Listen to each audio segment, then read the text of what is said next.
SIT ತನಿಖೆ ಚುರುಕುಗೊಂಡಿದೆ. ಬುರ್ಡೆ ಗ್ಯಾಂಗ್ಗೆ ಢವಢವ ಶುರುವಾಗಿದೆ. ಸತತ 2 ಗಂಟೆಯಿಂದ ಗಿರೀಶ್ ಮಠಣ್ಣವರಿಗೆ ಡ್ರಿಲ್ ಮಾಡ್ತಾ ಇದೆ ಎಸ್ಐಟಿ. ಬೆಳ್ತಂಗಡಿ ಎಸ್ಐಟಿ ಕಚೇರಿಯಲ್ಲಿ ಈ ಕಥೆಗಾರನ ವಿಚಾರಣೆ ನಡೀತಾ ಇದೆ.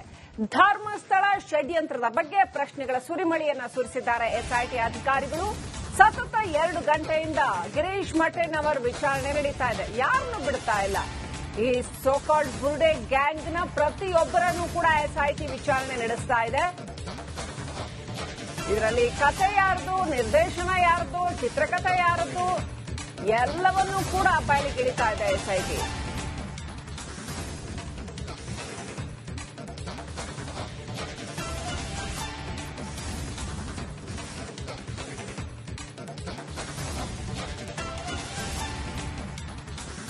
ನೋಡಿ, ಈಗಷ್ಟೇ ಎಸ್ಐಟಿ ಕಚೇರಿಗೆ ಈ ಗಿರೀಶ್ ಮಠಣ್ಣವರ್ ಬಂದಿರುವಂತಹ ದೃಶ್ಯಗಳನ್ನ ನೋಡ್ತಾ ಇದ್ದೀರಾ. ಎಸ್ಐಟಿ ಕಚೇರಿಗೆ ಬಂದ ದೃಶ್ಯಗಳು ಬಂದ 2 ಗಂಟೆ ಆಯಿತು. ಸತತ 2 ಗಂಟೆಯಿಂದ ಗಿರೀಶ್ ಮಠಣ್ಣವರಿಗೆ ಅಲ್ಲಿ ಚೆನ್ನಾಗಿ ಪ್ರಶ್ನೆಗಳ ಸುರಿಮಳೆಯನ್ನ ಸುರಿಸ್ತಾ ಇದ್ದಾರೆ. ಬೆಳ್ತಂಗಡಿ ಎಸ್ಐಟಿ ಕಚೇರಿನಲ್ಲಿ ನಿರಂತರವಾದ ವಿಚಾರಣೆ ನಡೀತಾ ಇದೆ.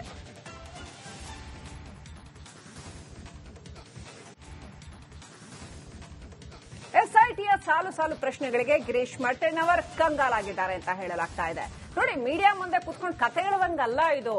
ಈ ವಿಚಾರಣೆ ಸಾಕ್ಷಿ ಕೊಡಬೇಕಾಗತ್ತೆ. ಡಿಟೇಲ್ ಆಗಿ ನಿಮ್ಗೆ ಅದನ್ನ ಯಾರು ಹೇಳಿದ್ರು, ಅದ್ರ ಹಿಂದಿನ ಉದ್ದೇಶ ಏನು, ಏನ್ ಸಾಕ್ಷಿ, ಪ್ರತಿಯೊಂದು ಪ್ರಶ್ನೆಯನ್ನು ಕೂಡ ಕೇಳ್ತಾ ಹೋಗ್ತಾರೆ. ಧರ್ಮಸ್ಥಳ ಷಡ್ಯಂತ್ರ ಕುರಿತು ಮಠಣ್ಣವರಿಗೆ ಪ್ರಶ್ನೆ ಮೇಲೆ ಪ್ರಶ್ನೆ ಕೇಳಲಾಗ್ತಾ ಇದೆ. ಷಡ್ಯಂತ್ರದಲ್ಲಿ ಮಠಣ್ಣವರ ಪಾತ್ರದ ಬಗ್ಗೆ ಚಿನ್ನಯ್ಯ ಆಲ್ರೆಡಿ ಬಾಯ್ ಬಿಟ್ಟಿದ್ದಾನೆ. ಮಠಣ್ಣವರಿಗೆ ಚಿನ್ನಯ್ಯನ ಬುರ್ಡೆ ಹೇಳಿಕೆಗಳು ಮುಳುವಾಯ್ತಾ? ಸುಮ್ಮನೆ ಒಂದು ಬುರ್ಡೆ ಹಿಡ್ಕೊಂಡು ಸ್ಟೈಲ್ ಆಗಿ ಎಸ್ಪಿ ಆಫೀಸ್ಗೆ ಆಗಮಿಸಿ ಕಂಪ್ಲೇಂಟ್ ಮಾಡಿ ಇಡೀ ಗವರ್ಮೆಂಟ್ ಎಸ್ಐಟಿ ಫಾರ್ಮ್ ಮಾಡಿ 15-20 ದಿನ ಇದನ್ನೇ ಮಾಡ್ತಾ ಕೂತ್ಕೊಂಡು ಇದೆಲ್ಲ ಮಾಡಕ್ಕೆ ಅದೇನು ಮಕ್ಕಳಾಟ ಅಲ್ಲ.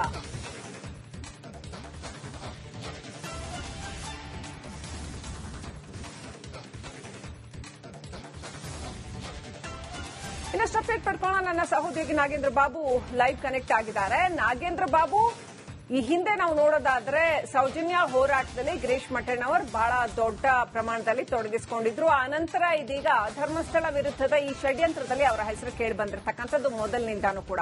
ಚಿನ್ನಯ್ಯ ಕೂಡ ಒಂದಷ್ಟು ವಿಚಾರ ಹೇಳಿದ್ದಾನೆ ಅಂತ ಹೇಳಲಾಗಿದೆ. ಚಿನ್ನಯ್ಯ ಏನು ಬಾಯಿ ಬಿಟ್ಟಿದ್ದಾನೆ, ಈಗ ಯಾವ್ಯಾವ ಆಯಾಮದಲ್ಲಿ ಯಾವ್ಯಾವ ಆಂಗಲ್ನಲ್ಲಿ ಗಿರೀಶ್ ಮಠಣ್ಣವರಿಗೆ ಎಸ್ಐಟಿ ಪ್ರಶ್ನೆಗಳ ಸುರಿಮಳೆಯನ್ನ ಸುರಿಸ್ತಾ ಇದೆ, ಯಾವ ರೀತಿಯಲ್ಲಿ ತನಿಖೆ ಸಾಗಿದೆ?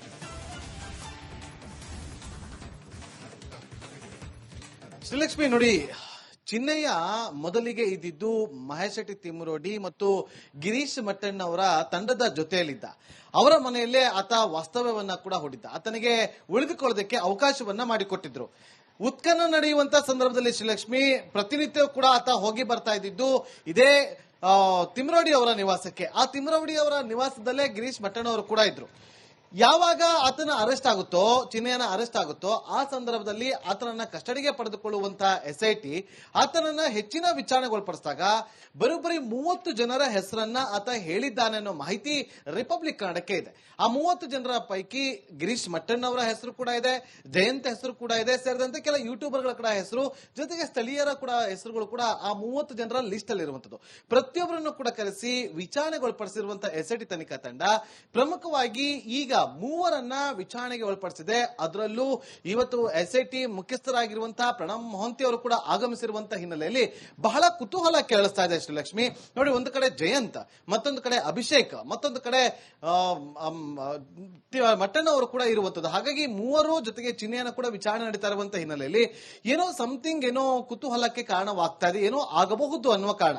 ನೋಡಿ, ಇಲ್ಲಿ ಪ್ರಮುಖವಾಗಿ ಚಿನ್ನಯ್ಯನನ್ನ ವಿಚಾರಣೆ ಒಳಪಡಿಸಿದಾಗ ತನಗೆ ಹೆದರಿಸಿ ಬೆದರಿಸಿ ವಿಡಿಯೋಗಳನ್ನ ಮಾಡಿಸಿದ್ರು ಅಂತ ಹೇಳಿ ಎಸ್ಐಟಿ ಮುಂದೆ ಹೇಳಿಕೆಯನ್ನ ಕೊಟ್ಟಿದ್ದ. ಜೊತೆಗೆ ತಲೆಬುರುಡೆಯನ್ನ ಯಾರು ತಂದು ಕೊಟ್ಟಿದ್ರು ಅನ್ನೋದು ವಿಚಾರವಾಗಿ ಕೂಡ ಆತನ ಬಳಿ ಪ್ರಶ್ನೆ ಮಾಡಿದಾಗ ಆತ ಒಂದಷ್ಟು ಉತ್ತರಗಳನ್ನ ಕೂಡ ಕೊಟ್ಟಿದ್ದ. ಜೊತೆಗೆ ಈ ಚಿನ್ನಯ್ಯ, ಜಯಂತ್ ಸುಜಾತಾ ಭಟ್ ಹಾಗೆ ಗಿರೀಶ್ ಲೋಕನಾಥ್ ಮಟ್ಟಣ್ಣನವರ ಜೊತೆಯಲ್ಲಿ ದೆಹಲಿಗೂ ಕೂಡ ಹೋಗಿ ಬಂದಿದ್ದ. ಅಷ್ಟೇ ಅಲ್ಲದೆ ಬೇರೆ ರಾಜ್ಯಗಳು ಕೂಡ ಅವರು ಹೋಗಿ ಬಂದಿದ್ರು ಅನ್ನೋದ್ರ ಬಗ್ಗೆ ಖುದ್ದು ಚಿನ್ನಯ್ಯ ಎಸ್ಐಟಿ ಮುಂದೆ ಬಾಯ್ಬಿಟ್ಟಿದ್ದ. ಇದರ ಭಾಗವಾಗಿ ಹೆಚ್ಚಿನ ತನಿಖೆಗೆ ಒಳಪಡಿಸುವ ವಿಚಾರವಾಗಿ ಅವರಿಂದ ವಿಚಾರಣೆಗೆ ಒಳಪಡಿಸುವ ಸಲುವಾಗಿ ಗಿರೀಶ್ ಮಟ್ಟಣ್ಣನವರ ಜೊತೆ ಜಯಂತ್ ಅಭಿಷೇಕ್ ಮೂವರನ್ನು ಕೂಡ ಕರೆಸಿಕೊಂಡಿದ್ದಾರೆ. ಈಗ ಅವರ ಮೂವರ ವಿಚಾರಣೆ ಕೂಡ ನಡೀತಾ ಇದೆ. ಈಗ ಇರುವಂತದ್ದು ಸತ್ಯಶೋಧನೆಗಿಳಿದಂತಹ ಎಸ್ಐಟಿ ತನಿಖಾ ತಂಡ ಉತ್ಖನನ ಮಾಡುವ ಸಂದರ್ಭದಲ್ಲಿ ಯಾವುದೇ ರೀತಿಯಾದಂತಹ ಕುರುಹುಗಳು ಸಿಗಲಿಲ್ಲ. ಅದು ಕೇವಲ 6ನೇ ಪಾಯಿಂಟ್ ಅನ್ನ ಹೊರತುಪಡಿಸಿದ್ರೆ ಇನ್ನುಳಿದ ಭಾಗವಾಗಿ ತಲೆಬುರುಡೆ ಅಂತ ಅಂದುಕೊಟ್ಟಿದ್ರು. ಅದು ವ್ಯಕ್ತಿಯೊಬ್ಬನ ತಲೆಬುರುಡೆ ಅನ್ನೋದು ಲ್ಯಾಬ್ ನ ರಿಪೋರ್ಟ್ ಕೂಡ ಎಸ್ಐಟಿಗೆ ಸಿಕ್ಕಿತ್ತು. ಹಾಗಾಗಿ ಈಗ ಇರುವಂತದ್ದು ಆ ತಲೆಬುರುಡೆ ತಂದು ಕೊಟ್ಟಿದ್ದು ಯಾರು, ಎಲ್ಲಿಂದ ತಂದು ಕೊಟ್ರು, ಇದರ ಬಗ್ಗೆ ಕೂಡ ಹೆಚ್ಚಿನ ತನಿಖೆಗೆ ನಡೆಸೋದಕ್ಕೆ ಎಸ್ಐಟಿ ಮುಂದಾಗಿದ್ದು. ಜೊತೆಗೆ ಚಿನ್ನಯ್ಯ ಮತ್ತು ಈ ಗಿರೀಶ್ ಮಟ್ಟಣ್ಣವರ ಟೀಮ್ ನ ಜೊತೆಯಲ್ಲಿ ಎಷ್ಟು ವರ್ಷಗಳಿಂದ ಸಂಪರ್ಕದಲ್ಲಿ ಇದ್ದೆ ಅನ್ನುವ ಪ್ರಶ್ನೆಗಳನ್ನ ಕೇಳಿದಾಗ ಬಹಳಷ್ಟು ವರ್ಷಗಳಿಂದ ನಾನು ಅವರ ಕಾಂಟ್ಯಾಕ್ಟ್ ನಲ್ಲಿ ಇದ್ದೆ ಅನ್ನುವ ಮಾಹಿತಿಯನ್ನ ಚಿನ್ನಯ್ಯ ಖುದ್ದು ಹೇಳ್ಕೊಂಡಿದ್ದ. ಜೊತೆಗೆ ಈತನಿಗೆ ಕೆಲವೊಮ್ಮೆ ಹೋಗಿ ಬರ್ತಾ ಇದ್ದಂತ ಸಂದರ್ಭದಲ್ಲಿ ಹಣಕಾಸುಗಳನ್ನ ಕೂಡ ಕೊಡ್ತಾ ಇದ್ದಿದ್ದು ಯಾರನ್ನೋ ಪ್ರಶ್ನೆ ಬಂದಾಗ ಗಿರೀಶ್ ಮಟ್ಟಣ್ಣ ಅವರೇ ಕೊಡ್ತಾ ಇದ್ರು. ಒಂದು 5,000 10,000 ಆತನ ಖರ್ಚಿಗೆ ಅಂತೇಳಿ ಕೊಡ್ತಾ ಇದ್ರು ಅನ್ನುವ ಮಾಹಿತಿಯನ್ನ ಖುದ್ದು ಚಿನ್ನಯ್ಯನೇ ಎಸ್ಐಟಿ ತನಿಖಾ ತಂಡದ ಮುಂದೆ ಬಾಯ್ಬಿಟ್ಟಿದ್ದ.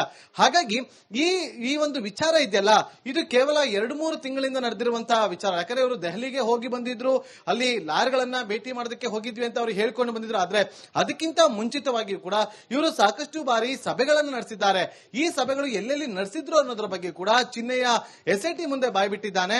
ಆ ಸಭೆಗಳು ನಡೆದಂತಹ ಸಂದರ್ಭದಲ್ಲಿ ಎಲ್ಲಾ ಸಂದರ್ಭದಲ್ಲೂ ಕೂಡ ಗಿರೀಶ್ ಮಟ್ಟಣ್ಣ ಅವರಿದ್ರು, ಜಯಂತ್ ಇದ್ರು ಅನ್ನೋ ಮಾಹಿತಿಯನ್ನ ಖುದ್ದು ಚಿನ್ನಯ್ಯನೇ ಹೇಳ್ಕೊಂಡಿದ್ದಾರೆ. ಹಾಗಾಗಿ ಇದರ ವಿಚಾರವಾಗಿ ಆತನ ಹೇಳಿಕೆಯನ್ನ ಆಧರಿಸಿ ಹೆಚ್ಚಿನ ವಿಚಾರಣೆಗಳು ಪಡಿಸುವ ಸಲುವಾಗಿ ಮುಖಾಮುಖಿ ಕೂರಿಸಿ ವಿಚಾರಣೆ ನಡೆಸ್ತಾ ಇರಬಹುದು ಒಂದು ಕಡೆ. ಮತ್ತೊಂದು ಕಡೆ ಗಿರೀಶ್ ಮಟ್ಟಣ್ಣ ಅವ್ರಿಗೂ ಈ ಚಿನ್ನಯ್ಯಗೂ ಯಾವ ರೀತಿಯಾದಂತಹ ಸಂಪರ್ಕ, ಯಾರು ಈತನ ಸಂಪರ್ಕ ಮಾಡಿಕೊಟ್ಟಿದ್ದು, ಈತನಿಗೂ ಆತನಿಗೂ ಯಾವ ರೀತಿಯಾದಂತಹ ಸಂಬಂಧ, ಎಷ್ಟು ದಿನಗಳಿಂದ ಇವರೆಲ್ಲರೂ ಕೂಡ ಸಂಪರ್ಕದಲ್ಲಿದ್ರು, ಎಲ್ಲೆಲ್ಲಿ ಹೋಗಿ ಎಲ್ಲೆಲ್ಲಿ ಮೀಟಿಂಗ್ ಅನ್ನ ಮಾಡಿದ್ರು, ಈತನ ಬಳಿ ಇದ್ದಂತಹ ಸಾಕ್ಷಿಗಳು ಏನನ್ನೋದನ್ನ ಇವರೇನ್ ಕಲೆಕ್ಟ್ ಮಾಡಿದ್ರು, ಯಾವ ಆಧಾರದಲ್ಲಿ ಸೋಷಿಯಲ್ ಮೀಡಿಯಾಗಳಲ್ಲಿ ದಾಖಲೆಗಳಿದೆ ಅಂತ ಹೇಳ್ಕೊಂಡು ಬರ್ತಾ ಇದ್ರು.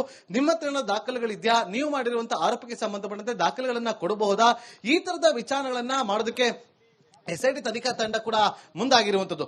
ಮತ್ತೊಂದು ಕಡೆ ನೋಡಿ, ಒಂದು ಮೊದಲಿಗೆ ಅಭಿಷೇಕ್ ಅಂದ್ರೆ ಯುನೈಟೆಡ್ ಮೀಡಿಯಾ ಯೂಟ್ಯೂಬ್ ನ ಅಭಿಷೇಕ್ ಏನಿದ್ದಾನೆ ಆತನನ್ನ ಕರೆಸಿಕೊಂಡಂತಹ ಎಸ್ಐಟಿ ತನಿಖಾ ತಂಡ ಮೊದಲ ದಿನವೇ ರಾತ್ರಿ 2:30ವರೆಗೂ ಕೂಡ ಆತನನ್ನ ವಿಚಾರಣೆಗೊಳಪಡಿಸುತ್ತೆ. ಆ ಬಳಿಕ ವಿಚಾರಣೆ ಅಂತ್ಯ ಆಗಿದೆ, ನೀವು ವಾಪಸ್ ಹೋಗಿ ಮತ್ತೆ ಬೆಳಗ್ಗೆ ಬರಬೇಕು ಅಂತ ಹೇಳಿದಾಗ ಆತ ಇಲ್ಲ, ನಾನು ದೂರ ಇರೋದ್ರಂತ ನಾನು ವಾಪಸ್ ಹೋಗಿ ಬರೋದಿಲ್ಲ, ನಾನು ಇಲ್ಲೇ ಇರ್ತೀನಿ ಅಂತೇಳಿ ಆತನೇ ಉಳಿದುಕೊಂಡಿದ್ದ. ಅದೇ ರೀತಿಯಾಗಿ ನಿನ್ನೆ ರಾತ್ರಿ ಕೂಡ ಜಯಂತನ 5 ಗಂಟೆಗೆ ಎಸ್ಐಟಿ ಕಚೇರಿಗೆ ಕರೆಸಿಕೊಳ್ಳುವಂತಹ ಒಂದು ಎಸ್ಐಟಿ ತನಿಖಾ ತಂಡ ತಡರಾತ್ರಿ 2:30ವರೆಗೂ.